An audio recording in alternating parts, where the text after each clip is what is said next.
యేసుక్రీస్తుకు తెలుగు వస్తుంది. దేవుడికి అన్ని భాషలు వస్తాయి, ఎందుకంటే భాషల్ని క్రియేట్ చేసింది. అన్ని భాషలు ఎట్లా వస్తాయి? ఇంగ్లీష్ కూడా మాట్లాడగలుగుతారా దేవుడు? మీరు నమ్ముతారా దేవుడు సర్వశక్తిమంతుడని? దేవుడికి అన్ని శక్తులు ఉంటాయి. మేము నమ్మే దేవునికి అయితే అదే జవాబు. That's it. అన్ని శక్తులు ఉంటాయి. లాంగ్వేజ్లు కూడా వస్తాయి అంటారు. సర్వశక్తిమంతుడు, అన్ని వస్తాయి. అన్ని లాంగ్వేజ్లు కూడా వస్తాయి. అసలు లాంగ్వేజెస్ క్రియేట్ ఆయన చేసాడు. లాంగ్వేజ్లు ఈ వర్బ్స్, ప్రోవర్బ్స్, ఎవ్రీథింగ్, ఇవన్నీ గ్రామర్ అంతా. జ్ఞానం మనిషికి ఇచ్చింది ఆయన. తెలుగు, హిందీ, ఇంగ్లీష్, తమిళ్, మరాఠీ, కన్నడ అంతా. ఎందుకంటే మానవులు సృష్టించింది ఆయనే కదా.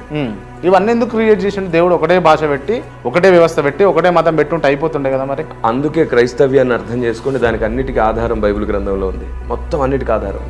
భాషల నిర్మాణం వెనకాల దేవుని మహాసంకల్పం ఒక పుస్తకం రాస్తున్నాను నేను. అది తొందరలో రిలీజ్ చేస్తాను. దాదాపుకి ఇప్పటికి చాలా పుస్తకాలు రాశాను. నాకంటే ముందు ఇలాంటి అనేక సంగతులు చెప్పిన మహానుభావులు ఉన్నారు, కానీ ఇంకొంచెం స్పష్టమైన వివరణ ఇవ్వడానికి ఇంకొంచెం బెస్ట్ మెథడ్లోకి వెళ్తున్నాను.